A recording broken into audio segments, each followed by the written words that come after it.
Ibihe byiza nshuti bakunzi ba Theo Barasa Network.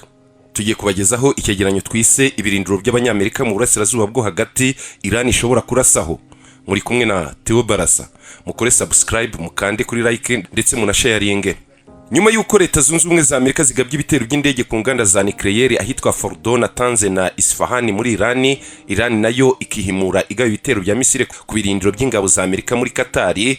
Muri iki cyegeranyo tugiye kurebera hamwe aho leta zunze ubumwe za Amerika zifite ibigo bya gisirikare n'ingabo Iran ishobora kuba yagabaho ibitero mu Burasirazuba bwo hagati. Ku mugoroba wo kuwa mbere tariki ya 23 ukwezi kwa gatandatu umwaka wa 2025 televiziyo ya Iran yatangaje ko Tehran yagabye igitero cya misile ku birindiro bya Amerika muri Al Udeid muri Qatar. AFP ni ibiro ntaramakuru by'Abafaransa bivuga ko ibisasu byumvikanye kandi mu mujyi wa Doha rwagati na Ilusail mu majyaruguru y'umurwa mukuru mu gihe ibisasu byagaragaye mu kirere. Abantu bakunze kwibaza aho ibyo bigo biherereye mu Burasirazuba bwo hagati. Ni abasirikare b'abanyamerika bangahe bahari, kandi ni izihe ntego Iran ishobora kurasaho cyangwa ibihugu ishobora kurasaho? Nibyo tugiye kurebera hamwe muri iki kiganiro. Ingabo za Amerika zigera ku bihumbi 45 zimuri ako karere k'isi kazengurutse Iran mu bihugu by'ikigobe cya Perse, abandi mu nyanja itukura no mu Burasirazuba bwa Mediterane. Ingabo za Amerika zashyizwe cyane mu birindiro by'abarwanira mu kirere no mu mazi. Reka dutangire ku bihugu bibarizwamo ibirindiro by'abanyamerika bihoraho mu Burasirazuba bwo hagati Iran ishobora kurasaho. Duhereye kuri Bahrain. Nk'uko ikinyamakuru Washington Post kibitangaza ngo iki gihugu cyakiriye amato manini y'ingabo za Amerika zirwanira mu mazi, hakaba n'ikicaro gikuru cy'ingabo za Amerika zirwanira mu mazi gifite ingabo zigera ku 9,000.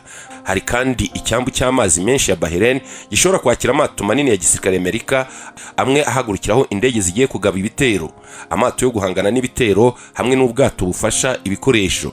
Ingabo za Amerika zirinda inkombe nazo zifite ubwato bwitabazwa mu irondo bukabunyaruka cyane. Igihe intambara yarushaho gukomera, Iran hano yahagaba ibitero. Ahandi Iran ishobora kuba yagaba ibitero ni muri Iraq. Ahantu hatandukanye muri Iraq hakambitse abasirikare ba Amerika bagera ku 2500. Abenshi bari ku birindiro by'abarwanisha indege bya Al Assad na Erbil mu rwego rwo kurwanya umutwe wa Etat Islamique. Kuva intambara yatangira mu ntara ya Gaza muri Palestina mu mwaka w'2023 mu kwezi kwa 10, aba basirikare ba Amerika bakunze kugabwaho udutero shuma n'abarwanyi bashyigikira Iran. Syria nayo yagabwaho igitero igihe icyo ari cyo cyose. Kimwe no muri Iraq, Amerika ifite ngabo mu bigo bitandukanye byo muri Syria mu rwego rwo kurwanya umutwe wa Etat Islamique. Pentagon yatangaje mu kwezi kwa 4 mu mwaka wa 2025 ko mu mezi ari imbere ingabo zitageze ku 1000 zizaba ziri muri Syria. Nko muri Iraq, ibigo byo muri Syria birimo ingabo za Amerika byibasiwe n'abarwanyi bashyigikiye Iran nyuma ya 2023. Kuwait nayo ishobora kuba yaraswaho na Iran. Kuwait ibarizwamo ibirindiro byinshi by'ingabo za Amerika birimo Campo Al-Fijan ifite ikicaro gikuru cy'ingabo zirwanira ku butaka hamwe n'ikigo cy'abarwanira mu kirere cya Ali Al-Salem, kikaba ari ihuriro ry'ubwikorezi n'ibikorwa by'ubutasi muri ako karere. Bitewe n'ibihe iki gihugu kibamo ingabo za Amerika zigera ku 13,000. Ikindi gihugu cyakwibasirwa na Iran cyane ni Qatar. Ikigo cy'ibirindiro binini cy'abanyamerika muri kariya karere giherereye ahitwa Al Udeid, kibamo ingabo zirwanira mu kirere ndetse n'ingabo zidasanzwe muri ako karere.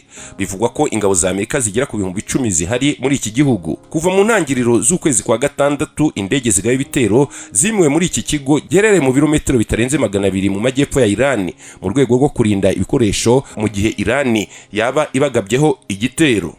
Arabia Saudite yagabwaho ibitero na Iran.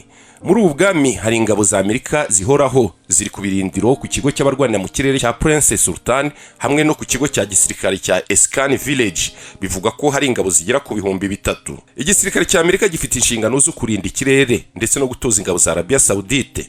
Jordania yagabwaho ibitero nayo na Iran. Mu mwaka wa 2021 Amerika na Jordani byashyize umukono ku masezerano yemeza ko abanyamerika bahabwa ahantu 12 bakambika muri Jordani. Bivugwa ko ingabo za Amerika zigera ku 3200 zihari ziri mu butumwa bwo kurwanya iterabwoba rya Etat Islamique, guhugura abasirikare baho, kugenzura akarere n'imyitozo ya gisirikare ihuriweho. Emirats Arab ni cyangwa ibihugu byunze by'Abarabu byagabwaho ibitero na Iran igihe icyo ari cyo cyose. Ibirindiro bya gisirikare bya Al-Dafra bibarizwamo abasirikare ba Amerika batwara indege z'intambara ndetse n'abakoresha indege zitagira abapilote.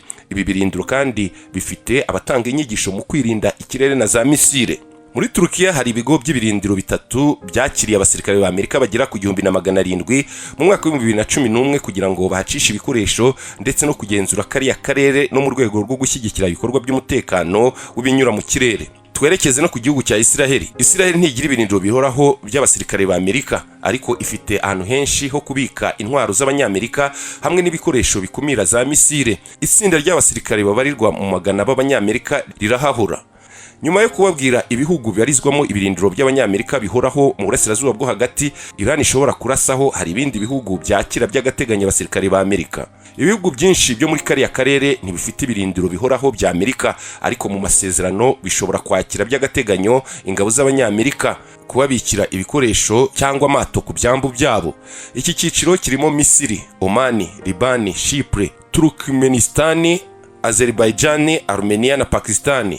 Iki cyegeranyo tugikoze nyuma y'uko ku mugoroba w'itariki ya 23 z'ukwezi kwa gatandatu muri uyu mwaka, nyuma y'umunsi umwe gusa, Iran yahise yihorera irasa ku bigo bya gisirikare bya Amerika muri Iraq. Perezida Donald Trump yatangaje ko yemeranyije na Israel na Iran ko habaho agahenge, ariko kugeza mu gitondo cyo ku itariki 24 z'ukwezi kwa gatandatu ibisasu byari bikisukiranya ku mpande zombi. Leta ya Iran ya Israel byemeye guhagarika kugabanaho ibitero mu ntambara imaze iminsi 12 birasanaho ubudahagarara. Ni icyemezo cyatangajwe na Minisitiri w'Ububanyi n'Amahanga wa Iran Abbas Araghchi kuri wa kabiri tariki ya 24 z'ukwezi kwa gatandatu 2025. Minisitiri Abbas Araghchi yagarutse ku byo guhagarika intambara nyuma y'amasaha make Perezida wa Leta Zunze Ubumwe za Amerika Donald Trump atangaje agahenge hagati ya Iran na Israel.